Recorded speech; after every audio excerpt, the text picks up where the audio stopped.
Mr. Hawkins.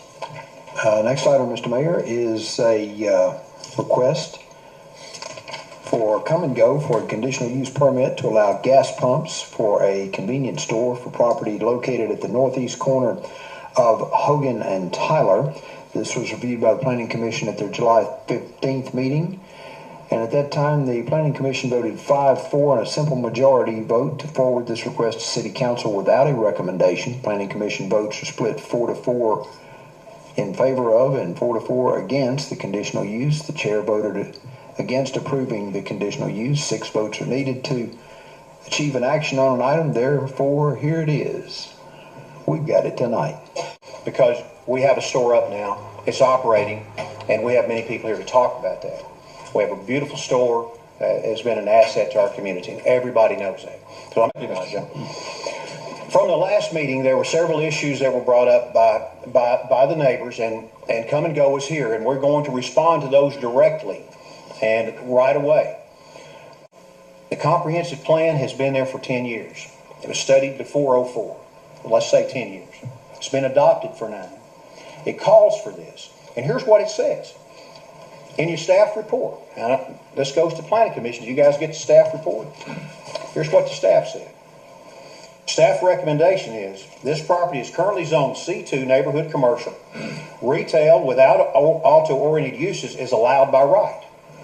However, fuel sales require this conditional use permit. The location, or we don't even build it on the west side of Conway, then that won't be an option. Hello. My name's Chris Haggard. I'm from Tulsa. I work for Seneca Companies. Seneca is a petroleum distributor and equipment company based out of Des Moines, Iowa. I've been in the petroleum equipment business, building gas stations, for 15 years. I owned a company in Oklahoma that I sold to Seneca, and that's how I'm here before you today. System does what stage 1 vapor recovery is when you go to a gas station, a new one, it's dual point. So there's a place where they fill, where they drop their fuel, and there's a place where they suck the vapors out when they do.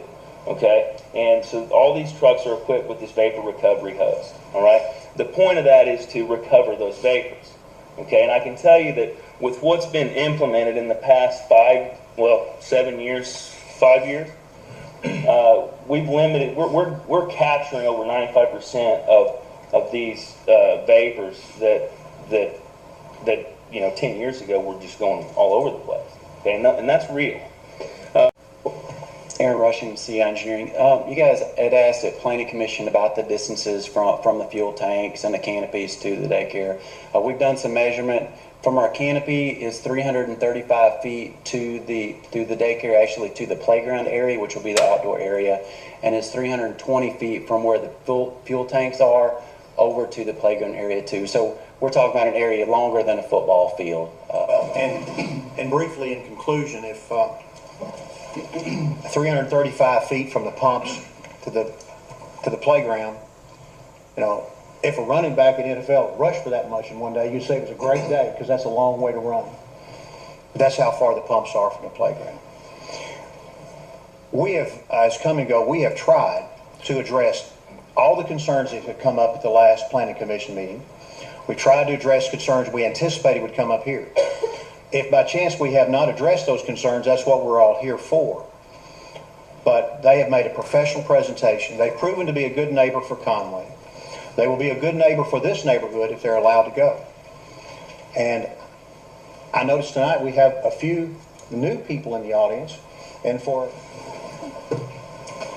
Hi, my name is Aaron Beard. It's 1122 Gum Street. And my daughter's in school here at Miss Carey's, and she'll be going to kindergarten here in August, so she won't be there much longer. But all of this talk actually brought up something I wanted to let you guys in on. In Conway, we really highly value education. Our schools are awesome, and then universities are first rate also. But when it comes to preschools, there's a shortage of quality schools, and we switched probably 3 different times before we actually found Miss Carey's. And there's waiting lists everywhere, and there's really not that many to choose from. And this is during the child's most formative years, when they're most influential and also small and developing and growing in any kind of outside chemical influence would really have an effect on them. But one of the things I found in just a few minutes of searching online was there's many cities around the U.S. that actually have zoning amendments that prohibit any type of gas station within 1,000 feet of any school. And I don't feel like that this property, or actually any property within Conway, if a gas station came to it, that they would really be protected under some of the same rights that schools and parks are around Conway, without having, loud music and then cigarette smoke and other things. So when I was reading the planning department report, it said maybe about 3,700 cars coming through there a day. And already right now, there's a line coming in and out of there every time, just with that one little, business there. And so, whether it's O2 or whatever you want to call it, there are children there, and about 150 of them that are going to be there every single day. And these kids and parents are already dealing with traffic coming in and out of there. And so whenever you add another 3,700 cars right there, along with all the exhaust fumes that come from the cars themselves, and with people pumping, and not just from the fumes from, the big tanker trucks, but when you look at all the different things that would be put there by all these cars, between the secondhand smoke and vulgar music and, gas leaks or even explosions, a lot of those things are very unlikely to happen, but unlikely things happen all the time. The Titanic was supposed to be unsinkable, and it did. And just a few months ago, we had our guys over in Mayflower that had, an Exxon pipe bust and affected their lives.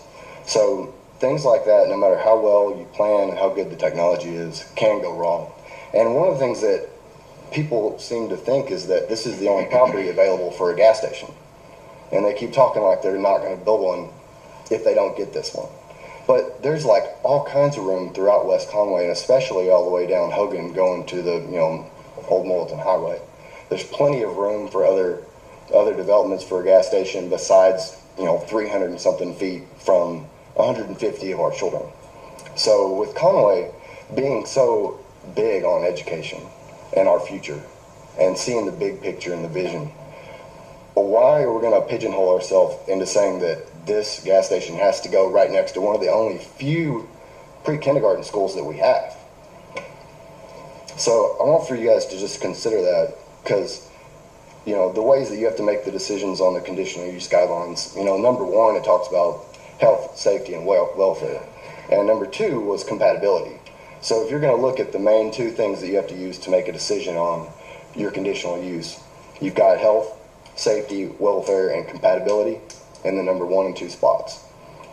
And so surely there can be another way for them to find a place for a gas station. And also, I'd like for you to consider, talk to the Planning Commission about considering drafting a permanent solution to keep gas stations from going within a certain amount of feet.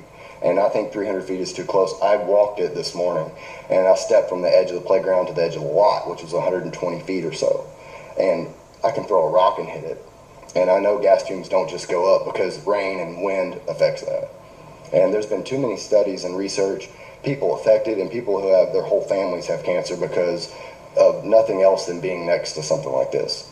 And I mean, I like come and go. They're great. I have nothing against the developer or the business, but surely there's another spot for them to be able to go without you guys having to compromise the future of our kids. So that's all I want you to consider when you're making your decision. Thank you. Thank you, Mr. Mayor. Anybody else? Yes, sir.